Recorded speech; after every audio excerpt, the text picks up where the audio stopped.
Hi guys, BuildZoid here, and we're back with more DDR4 overclocking on Z690, and back again on the Gigabyte Z690 Aorus Pro DDR4 motherboard. So previously I was complaining that this motherboard wouldn't do more than 3600 megabits per second on dual rank memory configurations. Well, we're still on that same G-Skill kit, right? G-Skill Ripjaws 5 3600 CL14. And of course with the 12900K and on the air cooler, and now it does 3866 megabits per second instead of just 3600 megabits per second, thanks to a suggestion from somebody on Discord. Though admittedly the settings they suggested don't work, it's just that it gave me a rough idea of where to maybe start looking. Anyway, yeah, so board now runs like 266 megabits per second more memory speed, which is pretty neat. It's stable. I mean, I've not run memtest all the way out to 400% because I wanted to get this video done today. And if I ran memtest out to 400%, there's a decent chance that I wouldn't have managed to do that. So, yeah, because unfortunately the board is occupying my useful desk space. So I can't really do anything else until this gets back off my desk. And so, yeah, I'm not running 400% memtest. The Y-Cruncher run is rather slow because this is still on the F6A BIOS. Gigabyte hasn't released a new BIOS for this board yet. And F6A does not have AVX512 support. The IDA performance is pretty good, especially the latency result, which makes sense because even though this does, like, I can't get the cast latency as low on this board as I can on the TUF, this does have the 1T command rate advantage, which means that actually latency-wise, this sort of does better. And in fact, Linpack runs a bit faster on this 3866 CL15 1T command rate overclock compared to the 3900 CL14 2T command rate overclock that was on the TUF, because Linpack is just like, this is why I like Linpack, right? Like there's a lot of benchmarks. Like IDA doesn't really reliably pick up on the difference in the command rate. I mean, IDA doesn't reliably pick up on the difference between TRRD4 and TRRD trash. So, it's not too surprising. Though, actually, wait a minute. I forgot this is on 4.4.16, whereas I think the TUF was on 4.5.16. So actually, this might not be the command rate. It might just be the TRRD timings. Yeah, it's probably actually just the TRRD timings. Anyway, still, like, performance-wise, it's, like, you know, ignoring the fact that Y-Cruncher is completely just slowed down by the lack of AVX512 acceleration, performance-wise, this is doing pretty well compared to the TUF. Even though it is slightly lower clocked and then slightly looser cast latency. But yeah, the issue is the board still has that stupid, well, like I found a fix for the whole doesn't train past 3600 megabits per second. I haven't found a fix for the whole doesn't train if you set the memory voltage to 1.5 volts or higher. And that's the main limiting factor for the cast latency, because it's like, in order to train 3866 CL14, I think this memory kit needs maybe like 1.52 volts, which on this board means you're not going to post. Like, it's just not going to post. There's not really anything I can do about that. If I punch in 1.52 volts, this isn't going to turn on. The TUF board was quite happily booting all the way up at 1.6 volts. But yeah, this board, it doesn't, and it's not like, you know, setting command rate to 2T will do anything. Like, it doesn't matter what you have in terms of timings. As soon as you set the voltage too high, it just stops posting. So, yeah, that's really, really annoying with this board. But ultimately, you know, if you're not trying to push like a high voltage memory overclock, then it doesn't really affect you. Though it is kind of annoying because it's just like, you know, if you have the extra cooling, why wouldn't you shove 1.6 volts into your memory? Or even 1.55. Like, that's the annoying thing, is like, it doesn't train. Now, admittedly, it's technically running at 1.57 volts right now, but the thing is, the training voltage is at 1.47, and you're not really going to get a huge benefit of having like a higher voltage gap than 100 millivolts. The 1.57 volts is there to stabilize the TRCD 15, because this memory kit's TRCD isn't the strongest. At least not for like sustained stability. It needs kind of a lot of voltage for TRCD15 at 3866. Anyway, yeah, so like performance-wise, it's basically roughly on par with the Tough at this point. So previously it was way behind, right? Like, so I still wouldn't recommend this because it's an absolute nightmare to get it to this point, and I might do a video showing like how you would get to like these settings from like a cleared BIOS, because like I tried to do earlier today, I kept trying to do like a quick explanation of like, oh yeah, you just do this and then the board starts training higher frequencies. But the board is so flaky in its behavior that that doesn't work. So I'm probably like I might do like switch memory kits, right? Do it with a different memory kit so that I can't cheat on the settings. Because at this point, like I've put several hours into getting the board semi-reliably booting at higher frequencies. With dual rank memory kits. So I'll take one of my other dual rank kits, stick that in there, and then, you know, see how that goes. That's actually probably a terrible idea because this is the only... no, I have some Corsair sticks that should be relatively standard layout. Yeah, I also have some Corsair sticks that are very much not standard, and those are fun. Anyway, yeah, so at this point, like, it is possible to get the Aorus Pro DDR4 to at least rival the memory overclocking capabilities of the Tough, at least as long as you're not interested in running high memory voltages, because then the training disintegrates. So I guess at this point, I'll show you the settings in the BIOS.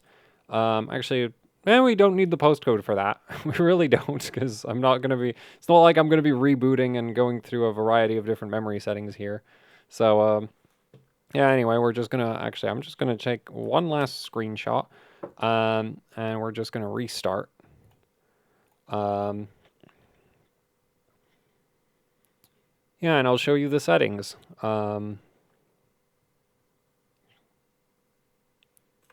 there's a bit more to it here than on the Tough. On the Tough, you don't really have to do anything all that special, and it just kind of works, which is kind of what you want from a motherboard, whereas here, because...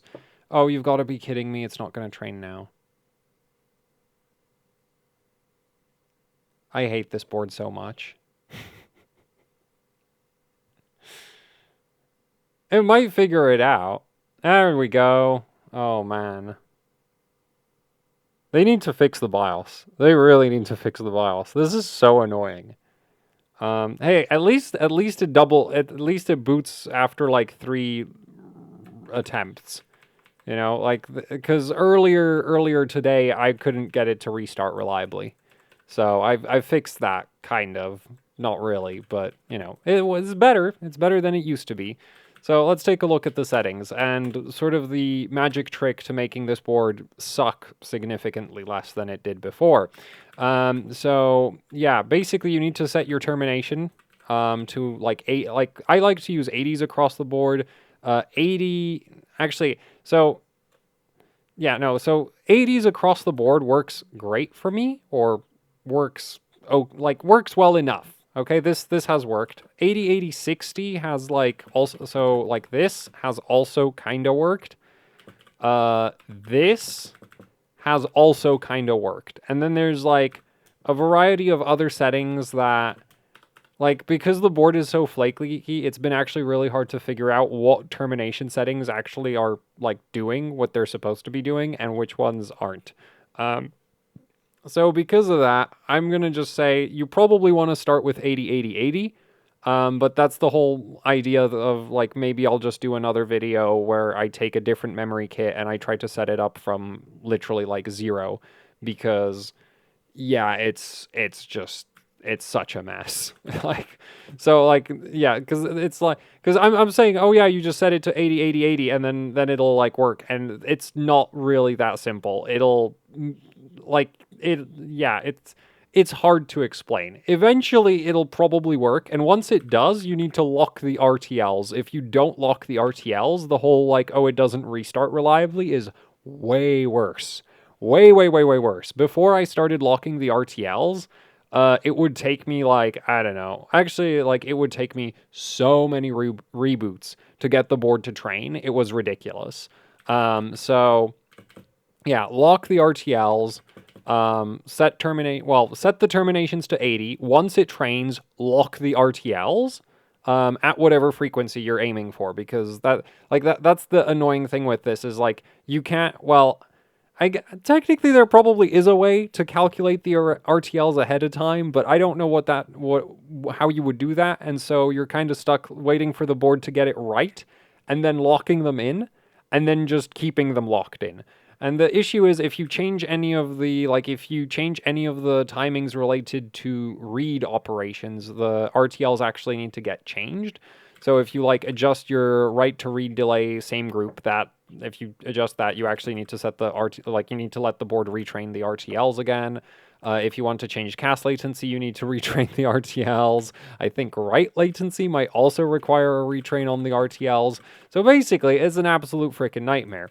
The only thing this board does well is 1T command rate, but like everything else is currently a horrible freaking mess. But you know, at least it's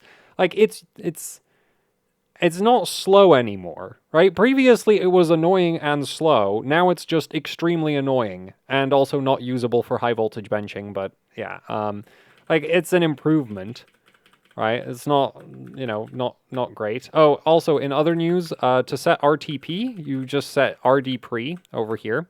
So RTP is 6 because the RD pre timing is 6. Then WR pre and WR pre DEN. Those two, I think you need to set both of them. I'm not great at memory overclocking. Those two control the WR, which is currently at 13, which, if I set those down to 29, it'll be at 12. And I think if I change them at this point, it's going to change the RTLs again, and I don't want to deal with that, so we are not touching any of that. So voltage settings, VCCSA at just 1.3 volts. You really, I've not had any reason to run high VCCSA yet. I've really not noticed any benefit from high VCCSA. Like, I've regularly tried all the way up to 1.45 volts. It just kind of doesn't do anything. And if you set the VCCSA too, and there is a point where the VCCSA is too high, so I just don't really see a reason to set it way higher than it has to be. So 1.3, and honestly, 1.3 is probably higher than it needs to be, right? On the tough, I had 3900 working at like 1.2 volts of VCCSA, so here this would probably work at 1.2 as well, but I'm just happy it works. I'm not going through that again. DRAM voltage at 1.55 volts, which then VDDQ at 1.45 volts, and then for the training voltage, we're at 1.47. Because if I set the training voltage to 1.5 volts, it'll do this.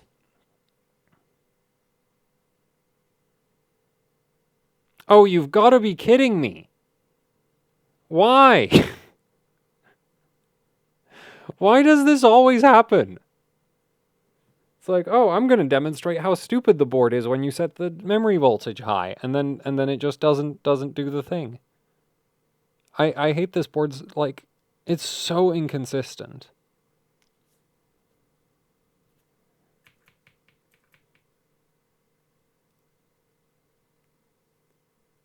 Like, to be fair, the MCPLL voltage that I have set to 120 has, like, I've spent so much time just messing with memory settings on this board. Because the thing is, like, it does do 1T, and then once I was like, oh, you can actually train higher frequencies on this if you set your terminations, and then eventually lock the RTLs. Yeah, but the thing is, so one of the things that I kind of noticed is that seemingly raising the MCPLL voltage seems to fix the, like, high training voltage issues, but when I tried to, like, replicate that earlier today, it's, like, it stopped doing that. And now it's doing that again, so there's no way. Don't you dare boot. What? What? That's not fair at all. I haven't been able to train at 1.55 volts for, like... Are you... I'm not redoing this video. Like, I'm not redoing this video because, like... like the mem test passed, and I'm not rerunning it. But okay, no, there is no way it'll train at 1.6. There is absolutely no way in hell it'll train at 1.6. There we go. So this error, the whole 4C, 4E, yeah, so this error sequence, yeah, so this would normally happen at 1.5 volts. I don't know why it didn't happen earlier. I bet if I tried to set it down to 1.5 volts now, it'll do it. Oh man, this board. This frickin' board. Like, it's workable. It's not fun.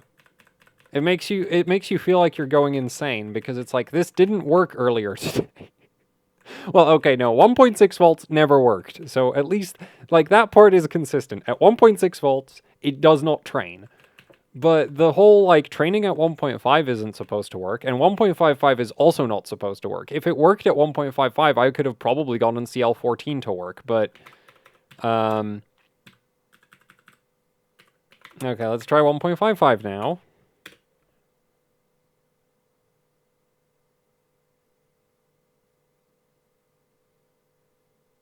What? No, you can't just, like, randomly fix yourself like that. That's not fair. I wonder if it has to do with, like, the temperature of the board or something. Because, like, right now the board is warmed up, right? Because it was running all those stress tests for a while. And then when, like, earlier today, the room was actually a bit colder. Or at least I think it was colder. And I was having so many issues as soon as I went over. Even 1.5 volts wouldn't train properly. And now it's just like, what? Like, man, I hate RAM overclocking. I hate RAM overclocking so much. Okay, we're gonna, like, too late. I'm very interested to see. Obviously, this is not gonna be stable, but I want to see.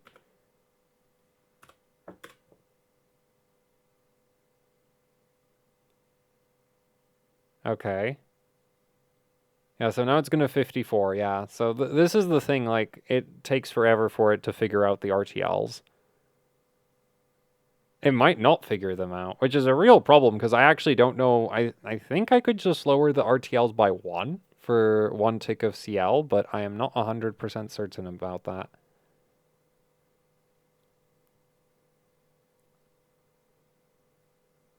Yeah, it's not going to figure that out, is it? So the thing is, if your voltage is too low relative to the relative to the timings you're trying to set, it'll give you a error 31. Yeah, so I just safe booted it. At least the safe boot button is just like, this really reminds me of my, like, the motherboard my most hated motherboard of all time, because it was very like this. The thing that, however, that motherboard also had a tendency to kill CPUs, so, yeah, that's ultimately what decided that motherboard's, like, fate in my memory, where it's just like, I'm not touching one of those boards again with a 10-foot pole.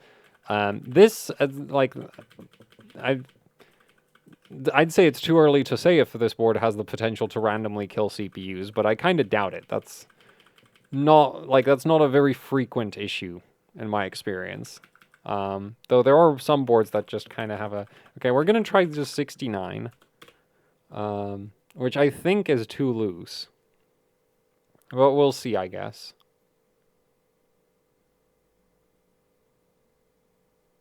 Yeah, so I'm pretty sure that's too loose.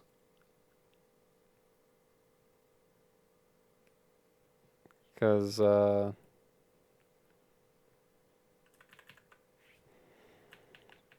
actually, the thing is, it needs to, like, post twice. Oh, man, this is so annoying. Yeah. Well, actually, no. It's slightly more consistent than that board. Because the problem with the motherboard that, like... It was a similar situation, though. It was really inconsistent with memory training, and it had a safe boot button. So it was like, technically, it wasn't that hard to iterate through different combinations of settings. The only issue was that nothing really actually achieved anything. So, yeah, how useful that was like questionable.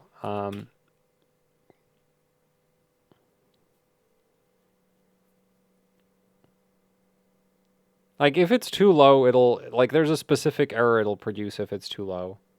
And it's not 54, unfortunately. I wish it was.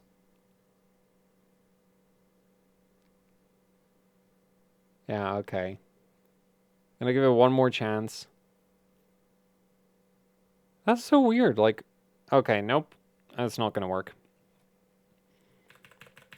But it's still so weird that, like, 1.55 volts now works for memory training, when previously it wouldn't.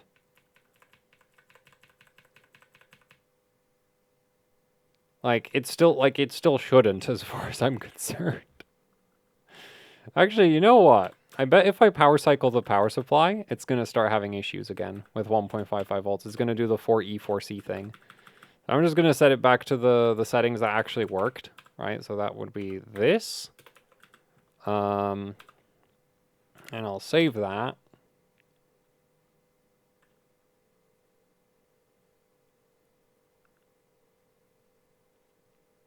Make sure it, yeah, so now it trains just fine. Yeah, so sometimes, like, at 3866 CL15, it doesn't always train, but most of the time it's, like, the behavior is okay.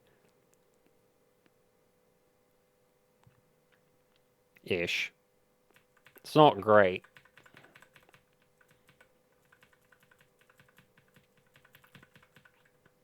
Okay, so we're going to shut it down, and then I'm going to turn off the power supply, turn the power supply back on, and we'll see if it does 4C, 4E, 54.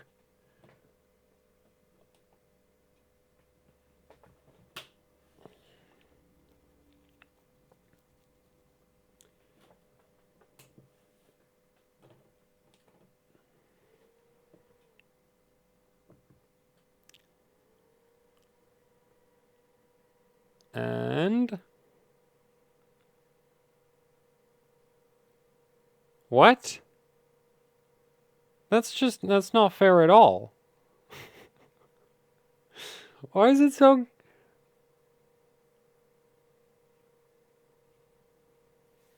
Oh, man. Well... I mean, I still wouldn't leave it at 1.55 volts just because historically it has caused massive issues for me. Like, I wouldn't be surprised if in like 24 hours it stopped training at 1.55 volts again. Because that's basically been my experience with this board. It's just like things randomly some things randomly come and go. Which is very frustrating. So we're going to put that back down to 1.47. Now, technically, the MCPLL overvoltage... I wonder if maybe earlier today the MCPLL overvoltage setting just wasn't sticking. Like, if you punched it into the BIOS, it didn't actually get applied. So that's why the effect was, like, intermittent. Like, sometimes it would fix it, sometimes it wouldn't, because it wasn't doing the thing. But... yeah, it's too, like, I'm not investigating right now. Like, I'm just happy that this does 3866 CL15. And it is stable. The performance is fine.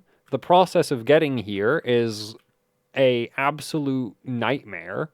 I can't wait for Gigabyte to fix the BIOS, if they ever will, because, like, the board is capable, right?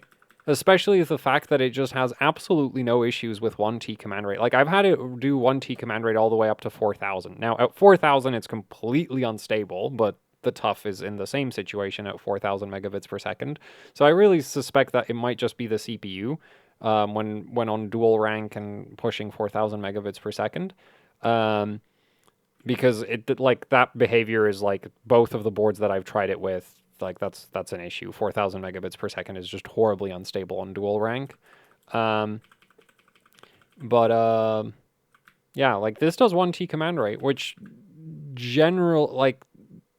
well, a lot of the time indicates that the topology is actually really good. If you can do 1T command rate. Though there's also exceptions to that rule. It's just, so it's not a rule. It's just kind of like, anecdotally, motherboards with really good memory topologies tend to have an easier time with 1T command rate, right? And technically there's also workarounds for that. Like Asus on a lot of the older DDR4 platforms had absolutely incredible 1T command rate support, but it was like thing that they, well, I'm assuming the topology probably had something to do with it as well, but a big part of it was just like how the BIOS worked. Because the boards would basically go through a completely different like training procedure to get 1T command rate working. So yeah. Anyway, there. So this video went completely off track, but the gist of it is the Aorus Pro can do more than 3600 megabits per second. The main thing you have to do for it is set your terminations to like 80, 80, 80. At least, actually, I've tried also Micron. The one memory chip I haven't tried this with is Hynix. I don't have any double-sided Hynix memory sticks. I only have single rank Hynix memory sticks, and this is a daisy chain board, so running 4x8, like a 4x8 configuration would probably not like I wouldn't expect a 4x8 configuration to take well to the same settings that a 2x16 configuration likes, or a 2x32 configuration likes for that matter, because I did test like Micron 16 gigabit Rev B in dual rank, and that sort of exhibited the same behavior as the Samsung B die here, where you set the terminations to 80, 80, 80, and then you can go way higher memory speeds. Yeah, but the board is still horribly inconsistent. So, yeah. Like, once you lock in the RTLs, it's fine. Like, I've not had issues with the board's stability changing, like, reboot to reboot. It's just that it doesn't always reboot reliably, right? It's the whole booting up part is where the board has a hard time with it. But once it's up and running, assuming that you lock in the RTLs, it's fine. If you don't lock in the RTLs, it might not turn on. It might get just permanently stuck in a post loop or like reboot loop, and then you're kind of screwed. Yeah. So there, that's it for the video. Hopefully this is somewhat useful if you have a Gigabyte Z690 DDR4 motherboard, though if you don't have a postcode, I feel so sorry for you, because technically, like the thing is, Gigabyte, as far as I'm aware, uses the same 6-layer daisy chain topology on all of their DDR4 motherboards, so this whole like setting your terminations to 80, 80, 80 if you're on dual rank Samsung B die or dual rank whatever, assuming it's 2x16 and not 4x8. I don't know what the settings would be for 4x8, but if you're on 2x16 or 2x32 for the Micron Rev B, then yeah, you set 80, 80, 80. This should work basically on every 6-layer DDR4 Gigabyte board. The only issue is I don't know how you're gonna know. Like you're gonna have a much harder time figuring out if the board actually like trained or not. Because yeah, that's horribly inconsistent. So yeah. Anyway, that's kind of it for this video. If you have one of these, DDR4 Gigabyte boards and you're trying to push your memory a bit further, try set your terminations. Then if it does eventually train, lock in the RTLs. And it would be best if you, the other issue is you probably need to know your memory kit pretty well, right? Because if you don't know what timings your memory kit is capable of doing, the board won't really help you, right? Like you don't, like if you try to train, I don't know, like 3866 CL14, then without a postcode, I have absolutely no idea how you would know if your voltage is too low, right? Like let's say you have a kit that just needs like 1.6 volts for CL14 at 3866. Yeah, I have no idea how you would know if like your voltage is too low or and you tried to like boot it at 1.5 volts and you don't have a postcode, like, because there's an error code that I'll get if I set if I set it to CL14 right now, and I'm gonna set the round trip latencies back to auto, and we're still on the we're on 1.47 volts training voltage. So if I try to boot this, it'll give me a error 31. Yeah, see? It'll give me a 31, which basically means not enough voltage for the cast latency. And I think it'll do that if I also set the TRCD too low and that kind of thing. But if you have a board without a postcode, I have no idea how you're going to figure out that that's what you're running into and not, some other error. Because like, you get to error 31 almost as quickly as you would get to the 4C4E thing. So if, like, you set your training voltage too high, I don't know how you would tell the difference between not enough voltage to train versus training voltage too high. Yeah. So that really sucks. I guess you could always just go with really loose timings, right? Like for 3866, you could go with like CL17, and then you don't really have to worry about it because you'd have to have an exceptionally bad memory. Like you'd have to have an exceptionally bad set of Samsung B-Die for it to not boot at CL17 at 3866. But yeah, when it then comes to like tightening the timings, considering how unreliable the like retrains are on this board, and I'd assume all of the other DDR4 Gigabyte boards, yeah, you're gonna it's not gonna be a pleasant experience.